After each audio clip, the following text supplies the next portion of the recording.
Hey y'all, I'm Morgan and welcome back. Thank you so much for clicking on this video and joining us today at the end of June. Oh my gosh, I cannot believe today is the last day of June. Though it will be a little bit later before this video goes up and you see it, but I can't believe the end of June is finally here. I'm sorry, my bookshelf is a mess behind me. There's a lot of books that need to be worked in, found a home for, and I have not had time for that yet. But today we're going to talk about, though, all of the ones that did get read in June. And I'll try to make it not a super long video.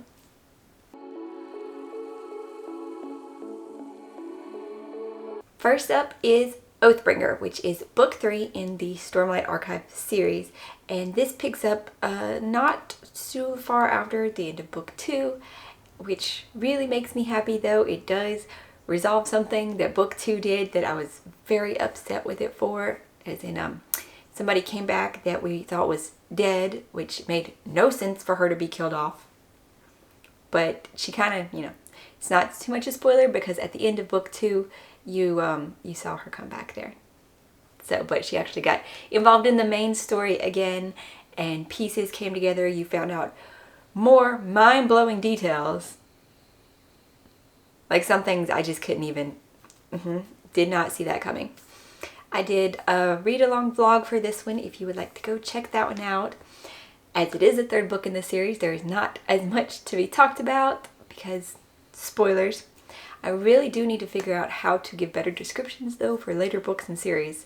I've noticed I have a problem of just like not saying much about them. The Stormlight Archive is a huge epic fantasy though that spreads across several perspectives. It takes place on the world of Roshar, and their magic system is kind of based around gem hearts or gemstones, kind of, and these creatures called Spren. The Spren don't necessarily give the people the abilities, but they form a pact with them, and it helps them increase their latent abilities, I guess. Different people are able to do different kinds of things, and to be able to do what they do, most of them will pull energy from the gemstones. I gave Oathbringer though a 5 stars because I just love the world. I love how it's expanding and I love those characters. I do. Our second book for June was Ordinary Monsters, which was a new release and got a dedicated video. I enjoyed this book, but it was very dark. Like just the setting in general was dark. I mean, a lot of sad things happen and grim things. It's kind of gray, dark. I gave this one a 4 stars. I'm gonna keep going with this series. I want to see how he takes it into the next one because the next one does sound like it's going to be different. Whereas this one, our characters, which are mostly orphan children who have special abilities, are trying to get to a school which helps them learn how to use their abilities and is supposed to keep them safe, but someone is hunting them. And so most of this story was them trying to get to the school, them trying to escape the bad person. And then the next story is going to be different as they are trying to investigate and trying to find something to be able to save one of their friends. So I feel like the next one is going to be possibly a very different feel pacing wise to it, but we shall see. It was a very interesting book though, a very unique kind of outlook there. The next book I actually have a physical copy for, which is my pretty illustrated one. Well, not illustrated, the inside cover is illustrated, that's all. I gave this one a 4.25 stars. There is also a full review video for it. This is the conclusion of the Wilderwood duology, and in this one our main perspective is Nevera instead of Red, who was our perspective in the first one. This series takes place in Valdea? Yes, maybe, said that right? Where the tradition is that if there are 2 daughters born to the royal family, the first daughter will inherit the throne because it's a matriarchal line, and the second daughter is for the wolf. And they sacrifice the second daughter to be able to appease the magic of the Wilderwood, and that they hope that if she's worthy, they will give back their 5 kings that they have deified. Of course, the five kings, possessed magic at some point in time, but they went from being kings in their own time period to across the years, they've become gods. Still never really fully understood how that happened. Whatever. But in this one, we pick up after the events of the first book with Neve trying to find out what's happened to her, kind of come to grips with the actions she took in the first book while trying to save her sister, because she was never okay with giving her twin to the wolf, even though Red kind of, found out the truth about what was happening in the woods and accepted it and wanted to do everything she could to help and save the magic, the woods, her sister. In both books, they're just really trying to save each other. And in this book, they finally come to terms with accepting the other one's decisions and going forward from there, just trying to help, be accepting, learn, grow, and be okay with the mistakes that she made and the consequences of said mistakes. The fourth book that I got done, and the next new release that I read and chewed, was Forging Silver into Stars by Bridget Kimmerer. This one we return to her Cursebreakers world of A Curse So Dark and Lonely, and I liked this one. I gave it 4 stars, but it was really good. I think I like this one more than the third book in her original trilogy. In this one, we see through two newish perspectives, and that would be Jax, a blacksmith from Briarlock, and his best friend Kaylin, who is a baker. Then our other perspective we've kind of seen through we've met in the original trilogy, and that would be Tycho. And in this, since it is several years after that one, he's been pretty much worked his way through the army, and now he is the Queen's messenger, King's emissary, dual titles depending on which country he's in. And pretty much because he is a trusted friend and he knows Gray and Ren, and they both trust him, he has been chosen to run messages from brother to brother across country borders. Of course, Gray and Liamara are ruling in Shallow? Yep, still can't say that. And Ren is the prince and ambassador? No, not the right word. Regent, ruling for Gray in Emberfall, because he knows the country, he knows how to rule, since, that's what he was raised for. So Tycho runs the messages back and forth between them, and that is how he actually meets Jax, and Kaylin is his horse's shoe, gets a rock, breaks, what's the term? Throws a shoe. His horse throws a shoe, and he's near their village and stops there to see if there's a blacksmith who can help his horse. And that's how he meets Jax, and they're adorable. I also did a video review for this one. Did a lot of reviews this month. So you can see all of the thoughts there, but the entry into the world again from this point of view was amazing. If you've never read the Cursebreakers, you can start with this one, I feel like, because there was enough of our new characters and an explanation of the world and what's been happening that I think it's strong enough you can start with this and not have super amounts of questions. It will bring up the old characters and a little bit of what's happened in the past as explaining what's the drama and angst and turmoil going on. But it is also a really strong standalone as well, I think. Well, standalone for now. From what I've heard, this is going to be its own trilogy addition into the world. My next book finally came off hold from the library, and that would be Book Lovers by Emily Henry. I gave this one a 4.25 stars, and I was so glad to get to read it. It was light, fluffy, I guess, rom-com book, but it turned all the romance tropes on its head. It has both of the main characters work in the literary world, and the whole book they're talking about book tropes and small town romance and how this is that.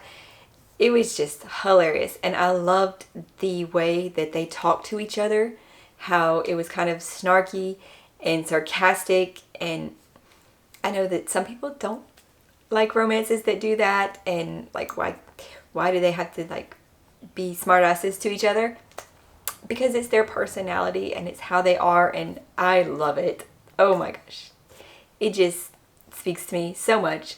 My only thing for this one is like Nora had this work persona, you know, that like she was hard as nails and everything, and like their nickname for her was the Shark, and like she was always working. Everything was for her clients or her sister. Like she put her sister's needs above everything else. But with her and Charlie, which they were kind of enemies after a meeting went wrong there at the beginning. And so she doesn't like him. She considers him her work nemesis.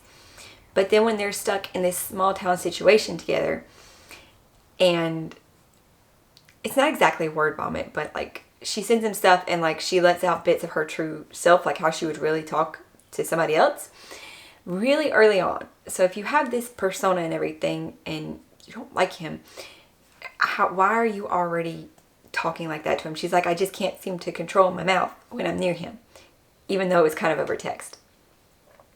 And it's like, my filter is just gone. And it happened really, really fast. I would prefer that to have come in a little bit slower. It is still a slow burn though. Still a slow burn, as like they're like, we can't, you know, it would never work. We would have to go back to, you know, the city and everything later. So yes, there was just, I like this book. I'm going to be reading more of her books this month. Next month, July, whatever. I can't wait. It was just super enjoyable, and I hope that more of them are like this, because Nora and Charlie were just so sweet in the fact that they kind of weren't sweet. And the last book from my TBR that I got read was Starsight by Brandon Sanderson. And finishing this, I finished my June TBR. Yay! And like a week early too. And this one, I liked it so much. It was just as good as the first one to me. We don't see as much, of course, as her flight people, right? Flight, yeah. Words.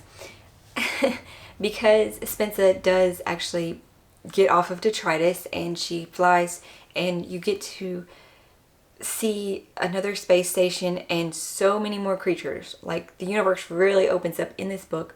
You see like the controlling body of the universe, their government-y type system, and how it affects all these other cultures. And you get to meet a lot of people from other cultures, and you kind of see that culture shock for her too, as a human who is only used to this, and seeing what one of her new friends, what their situation is. And she's like, aren't you afraid of this? Aren't you bad about this? Mad? And they're like, no, I mean, it's not, this is how it is for us. It's kind of weird that, you know, humans don't do this. Well, they don't know she's a human. They think she's another species that's humanoid, but like at least similar some concepts as humans. So yeah, she's undercover throughout the whole book, hiding that she's a human, just trying to figure out the mystery of what's going on, save her people, of course. And Mbot is with her, and so is Doomslug. This one I also gave up 4.25 stars because there was some things that, you know, Spencer could have done better. But, oh well, I liked it so much. With my TBR done, I was able to get to other books that I just wanted to or had seen recommended. Like NetGalley recommended 1414 Degrees by Paul Bradley Carr as one of the ones that, like, you read Michael Crichton, you like those types of books, you'll probably like this one. It's in that same vein. Yeah. So this one was only like a 3-star read for me. Its concept was pretty cool. We follow our lady reporter whose name, what was her name? I didn't put her name in my notes, and my brain seems to have already deleted it. But our main character is a female reporter in Silicon Valley, and she covers tech news. And her big thing, though, is exposing the bro culture and how people in charge of these tech companies are doing bad things. So while yes, we have this very strong female lead, we have this strong concept, the execution there, like she didn't fact check that. She seems to believe anybody that is female when they tell her something, and hate males in power. She just doesn't trust them. I don't know. It didn't work for me. And the ending, it felt more like the end of a TV episode than the end of a book. Because it just like was a closing, but not really a resolution. I was able to get a copy of the new release, In the Shadow of Lightning by Brian McClellan, for my next book. I was so surprised my library had this on the first day. That's 2 new books that they have had on the first release day. I wasn't sure if they would, especially when they told me they weren't sure if they would. And I was like, it feels, yes, my library is doing great. I gave this one a 4.75 stars.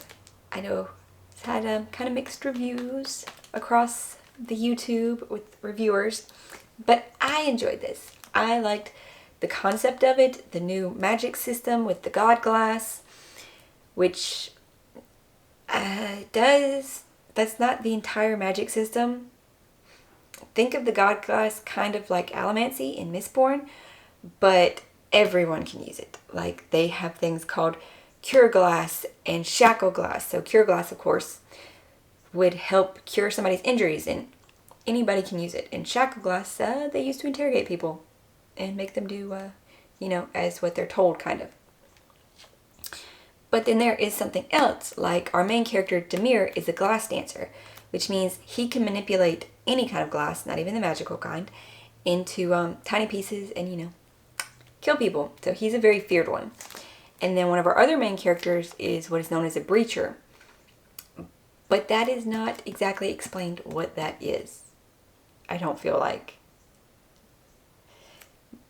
But still, I like the concept of this book. I like where the world is going. Like it says, when magic ends, empires shatter. Because their whole world is built around the god glass. The other 2 characters that we get is a Silesier, Tessa, who makes the god glass. Like she's a specialist, a prodigy at it. She's gonna change the world with what she can do.